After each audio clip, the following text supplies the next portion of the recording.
పూర్వకాలంలో ఒక రాజుగారి ఆస్థానంలో ఒక రాజగురువు గారు ఉండేవారు. ఆయనకి రాజ్యానికి దగ్గరగా ఒక గురుకులం ఉండేది. గురువుగారు రాజగురువు కూడా అయినందువల్ల ఆ గురుకులం యొక్క పోషణ బాధ్యత మొత్తం రాజుగారే చూసుకునేవారు. ఆ గురుకులానికి కొన్ని పొలాలు, తోటలు కూడా ఇచ్చారు రాజుగారు. దానికి సైనికులను కాపలా ఉంచారు. ఈ గురుకులంలో అన్ని రకాల విద్యలు నేర్పించేవారు. పౌరోహిత్యము, వేదశాస్త్రము, జాతక శాస్త్రము, గణితము, పాకశాస్త్రము, ఇలా రకరకాల విద్యలన్నీ నేర్పించేవారు. గురువుగారు కూడా మహాపండితుడవటం చేత తల్లిదండ్రులు తమ పిల్లలను ఈ గురుకులంలో శిక్షణ ఇప్పించాలని అనుకునేవారు. ఈ క్రమంలోనే భీముడు అనే పిల్లవాడిని తన తల్లిదండ్రులు ఈ గురుకులానికి తీసుకొని వచ్చారు. గురువుగారు ప్రతి పిల్లవాడిని వాడి తెలివితేటలు పరీక్షించిన తర్వాతనే గురుకులంలో చేర్చుకునేవాడు. అలాగే ఈ భీముడిని కూడా పరీక్ష చేశాడు. అప్పుడు గురువుగారికి అర్థమైంది ఏంటంటే, పిల్లవాడు పెద్దగా తెలివిగా లేడని, ఏది చెప్పినా ఎక్కువగా గుర్తుపెట్టుకోలేడని అర్థమైపోయింది. మాటలు కూడా ఎక్కువ రావటం లేదని, చిన్న చిన్న పదాలు మాత్రమే వస్తున్నాయని అర్థమైపోయింది. అందుకని తల్లిదండ్రులను పిలిచి పిల్లవాడిని ఇంటికి తీసుకెళ్ళండి అని చెప్తాడు. కానీ ఆ పిల్లవాడికి ఆ గురుకులము, అక్కడి పిల్లలు బాగా నచ్చుతాయి. అక్కడే ఉండటానికి ఇష్టపడతాడు. ఇంటికి వెళ్ళనని మారాం చేస్తాడు. అప్పుడు ఆ తల్లిదండ్రులు గురువుగారిని బాగా బ్రతిమిలాడతారు. అప్పుడు గురువుగారు సరే ఉండనివ్వమని చెప్తారు. పిల్లవాడు ప్రతిరోజు గురువుగారు ఏ పాఠం చెప్పినా వచ్చి కూర్చుని ఆ పాఠం వినేవాడు. గురువుగారికి ఎప్పుడూ ఒక అలవాటు ఉండేది. గురువుగారు ఏ పని చేసినా రామార్పణం అంటూ ఉండేవారు. ఆయనకి కానుకలు ఇచ్చినా రామార్పణం అంటూ ఉండేవాడు. కూర్చున్నా రామార్పణం అనేవాడు, నిల్చున్నా రామార్పణం అనేవాడు. ఏ పని చేసినా రామార్పణం అని చెప్తూ ఉండేవాడు. పిల్లవాడు గురువుగారు ఏ పాఠం చెప్పినా కూర్చొని శ్రద్ధగా వినేవాడు. చివరికి వంటగదికి వెళ్ళి వంట చేయటం కూడా నేర్చుకున్నాడు. ఇలా సంవత్సర కాలం గడిచిపోయింది.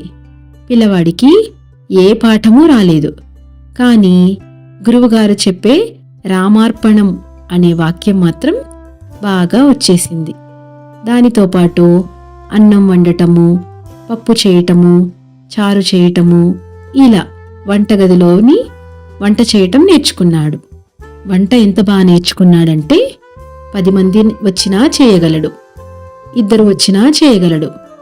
అలా నేర్చుకున్నాడు. ఇంతలో రాజుగారి దగ్గర నుండి ఒక కబురు వచ్చింది. యుద్ధ సన్నాహాలు జరుగుతున్నాయి కాబట్టి సైనికులను పంపించమని రాజుగారు చెప్పారు. అందుకని గురువుగారు సైనికులని రాజు దగ్గరికి పంపించేశారు. కానీ జొన్న చేనుకి కాపలా వెళ్ళటానికి ఎవరో ఒకరు పిల్లల్ని పెట్టాలి అనుకుంటాడు. అందుకని గురువుగారు పిల్లల్ని పిలిచి అడుగుతారు. అప్పుడు పిల్లలందరూ ఈ పిల్లవాడికి ఎలాగూ ఏమీ రాదు కదా, వీడిని ముంచేద్దాము అని చెప్తారు. అందుకు పిల్లవాడిని అడిగితే పిల్లవాడు సరే అంటాడు. తర్వాతి రోజు ఆ పిల్లవాడిని పొద్దున్నే లేపి పిల్లవాడికి కొన్ని బియ్యము, పప్పు, పోపు సామాన్లు అన్ని చిన్న చిన్న మూటలు చేసి 2 గిన్నెలు ఇచ్చి ఒక పిల్లవాడిని తోడుగా ఇచ్చి పంపిస్తారు. పంపిస్తే ఆ పిల్లవాడికి ఏమేం చేయాలో అన్నీ చెప్పి, పక్షులు వస్తే ఎలా తోలాలి, ఎలా శబ్దం చేయాలి అన్నీ నేర్పించి పొయ్యి తయారు చేసి వంట చేసుకోమని చెప్పి వచ్చేస్తాడు. పిల్లవాడు సాయంత్రం దాకా అక్కడ ఉండి సాయంత్రం అయ్యాక గురుకులానికి వచ్చేస్తాడు. అప్పుడు వంటగది యజమాని దగ్గరికి వెళ్ళి, నాకు ఈరోజు అన్నం సరిపోలేదు, రేపు ఇంకా కొంచెం ఎక్కువ కావాలి అని అడుగుతాడు. అప్పుడు యజమాని సరే అంటాడు. తర్వాత 2వ రోజు కూడా సాయంత్రం అయ్యాక మళ్ళీ యజమాని దగ్గరికి వెళ్ళి, నాకు ఈరోజు అన్నం సరిపోలేదు కాబట్టి రేపు ఇంకా ఎక్కువ ఇవ్వు అని అడుగుతాడు. ఇలా 3వ రోజు, 4వ రోజు, 5వ రోజు, 6వ రోజు ఇలా రోజు ఎక్కువ అడుగుతున్నాడు. చిన్న గిన్నె కాస్త పెద్ద గిన్నె అయిపోయింది. చిన్న చిన్న అన్నం పప్పు మూటలు పెద్ద పెద్ద మూటలు అయ్యాయి. ఇంకా అందుకని ఆ వంటగది యజమానికి కోపం వచ్చేసి గురువుగారి దగ్గరికి తీసుకెళ్లి గురువుగారికి చెప్తాడు, పిల్లవాడు ఇప్పటికే 6గురికి సరిపడా తింటున్నాడు, ఇంకా రేపు ఎక్కువ కావాలని అడుగుతున్నాడు అని గురువుగారికి చెప్తాడు. అప్పుడు గురువు, ఏరా నిజమేనా అని అడిగితే అవునండి గురువుగారు అని చెప్తాడు పిల్లవాడు. మరి ఏం చేస్తున్నావు, ఒక్కడివే తింటున్నావా, ఏం చేస్తున్నావు అని అడిగితే అప్పుడు ఆ పిల్లవాడు, లేదండి గురువుగారు, నేను మొదటి రోజు వెళ్ళాను కదా, వెళ్ళి వంట చేసి నేల శుద్ధి చేసుకుని 2 ఇస్తార్లు కుట్టి, మీరు చెప్పారు కదా అతిథికి వడ్డించిన తర్వాత మనం తినాలని, అందుకని నేను అతిథి కోసం ఎదురు చూస్తూ ఉన్నాను. ఇంతలో ఒక అతను వచ్చి ఇది నా కోసమేనా వడ్డిస్తున్నావు అని అడిగాడు. అతను ఎంత బాగున్నాడో గురువుగారు అని చెప్పాడు. అప్పుడు ఆయనకి ఆ భోజనం వడ్డించేశాను. ఆయనే తినేశాడు. అది ఆయనకే సరిపోయింది. రామార్పణం. నాకు సరిపోలేదు, కానీ నాకు ఆకలి వేయలేదు గురువుగారు, రామార్పణం అని చెప్పాడు.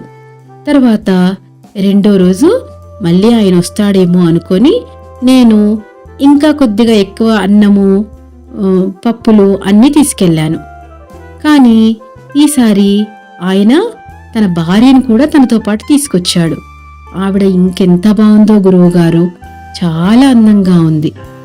నేను వారిద్దరికీ వడ్డిచ్చేశాను, రామార్పణం. కానీ నేను తినేలేదు, కానీ నాకు ఆకలి వేయలేదు గురువుగారు అని చెప్పాడు. 3వ రోజు మళ్ళీ వాళ్ళ భార్యను తీసుకొస్తాడేమో అనుకుని నేను 3గురికి సరిపడా వంట చేశాను. కానీ ఈసారి వాళ్ళ తమ్ముడిని కూడా తీసుకొచ్చాడు.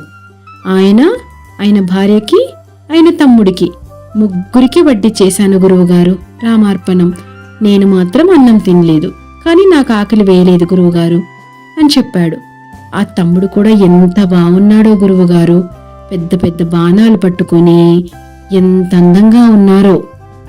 4వ రోజు మళ్ళీ వాళ్ళు 3గురు వస్తారేమో అనుకుని నాకు కూడా అని 4గురికి సరిపడా వంట చేశాను. ఈసారి ఇంకో తమ్ముణ్ణి తీసుకొని వచ్చాడు. ఆయన కూడా ఎంత అందంగా ఉన్నాడో గురువుగారు, రామార్పణం అంటూ ఆ 4గురికి వడ్డిచ్చేశాను. మళ్ళీ నాకు అన్నం మిగల్లేదు, కానీ నాకు ఆకలి వేయలేదు గురువుగారు అని చెప్పాడు. 5వ రోజు సరే వాళ్ళు 4గురు వస్తారు కదా, నేను 5గురిని అని నాకు సరిపడా అని చేసుకున్నాను. ఈసారి ఇంకో తమ్ముణ్ణి కూడా తీసుకొని వచ్చాడు. వాళ్ళు 4గురు, ఆయన భార్య, 5గురికి వడ్డిచ్చేశాను గురువుగారు, రామార్పణం. నాకు మళ్ళీ అన్నం మిగల్లేదు, కానీ నాకు ఆకలి వేయలేదు గురువుగారు అని చెప్పాడు. 6వ రోజు సరే వాళ్ళు 5గురు వస్తారు కదా, నాకు సరిపోతుంది అని చెప్పేసి నేను 6గురికి సరిపడా వంట చేశాను. కానీ ఈసారి ఆయన తన భార్య, 3గురు తమ్ముళ్లతో పాటు ఒక బంటు ఆయనను కూడా తీసుకొని వచ్చారు గురువుగారు. ఆయన ఇంకెంత బాగున్నాడో, వీళ్ళకంటే ఎత్తుగా ఒక పెద్ద గద పట్టుకుని ఎంత అందంగా ఉన్నాడో గురువుగారు, రామార్పణం అంటూ 6గురికి వడ్డిచ్చేశా గురువుగారు. నాకు మళ్ళీ అన్నం మిగల్లేదు. నేను 6 రోజుల నుండి అన్నమే తినలేదు గురువుగారు, కానీ నాకు ఆకలి వేయటం లేదు అని చెప్పాడు. అయితే గురువుగారికి ఆశ్చర్యం వేసింది. పిల్లవాడికి చిన్న చిన్న మాటలే కదా వస్తాయి, ఇంత పెద్ద పెద్ద మాటలు మాట్లాడుతున్నాడు, ఇంత వాక్యాలు పలుకుతున్నాడు అని చెప్పేసి ఆశ్చర్యం వేసింది. అందుకని గురువుగారు కళ్ళు మూసుకొని పిల్లవాడి నుదుటన చేయి పెట్టి చూశాడు. చూడగానే గురువుగారికి బాగా ఆశ్చర్యం వేసింది. ఎందుకంటే పిల్లవాడు రోజు వడ్డిస్తున్నది రాముడికి, సీతకి, లక్ష్మణుడు, భరతుడు, శత్రుఘ్నుడు, హనుమంతుడు వీరందరూ వచ్చి ఈ చిన్న పిల్లవాడు చేసిన వంటని భోజనం చేస్తున్నారు అని గురువుగారికి అర్థమైపోయింది. అందుకని గురువుగారు చాలా సంతోషపడ్డారు. అందుకని గురుకులంలో అందరినీ పిలిచాడు. అందరినీ పిలిచి, రేపు అందరం తోటకి వెళ్దాము, శ్రీరాముడి కుటుంబం మొత్తం వస్తోంది, రేపు మనం అందరం అక్కడికి వెళ్ళి చూద్దాము అని చాలా పరుగులు పెట్టేశాడు. తరువాత చాలా రకాల వంటలు చేయించాడు తెల్లవారి. అక్కడ వీళ్ళందరూ వెళ్ళి చూస్తున్నారు. చాలాసేపటి వరకు ఎవ్వరూ రాలేదు. చివరగా వడ్డించిన విస్తర్ల ముందుకి ఒక వానరసేన మొత్తం వచ్చి అక్కడ వరుసగా కూర్చొని వడ్డించినవి మొత్తం తినేసి వెళ్ళిపోయారు. గురువుగారికి చాలా సంతోషం వేసింది.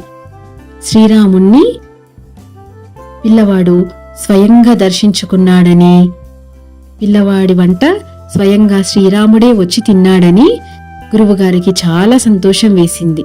నేను రామార్పణమని నోటితో మాత్రమే అంటున్నాను, కానీ ఈ పిల్లవాడు త్రికరణ శుద్ధిగా అంటున్నాడు కాబట్టి శ్రీరాముడు స్వయంగా పిల్లవాడికి దర్శనమిచ్చాడని చెప్పేసి గురువుగారికి చాలా సంతోషం వేసింది. తరువాత ఆ పిల్లవాడిని చాలా ఏళ్ళు తన దగ్గరే ఉంచుకొని గురువుగారు స్వయంగా తనకి పాఠాలు చెప్పాడు. చాలా రోజులు గురువుని సేవించుకునే అదృష్టం ఆ పిల్లవాడికి లభించింది. శుభం.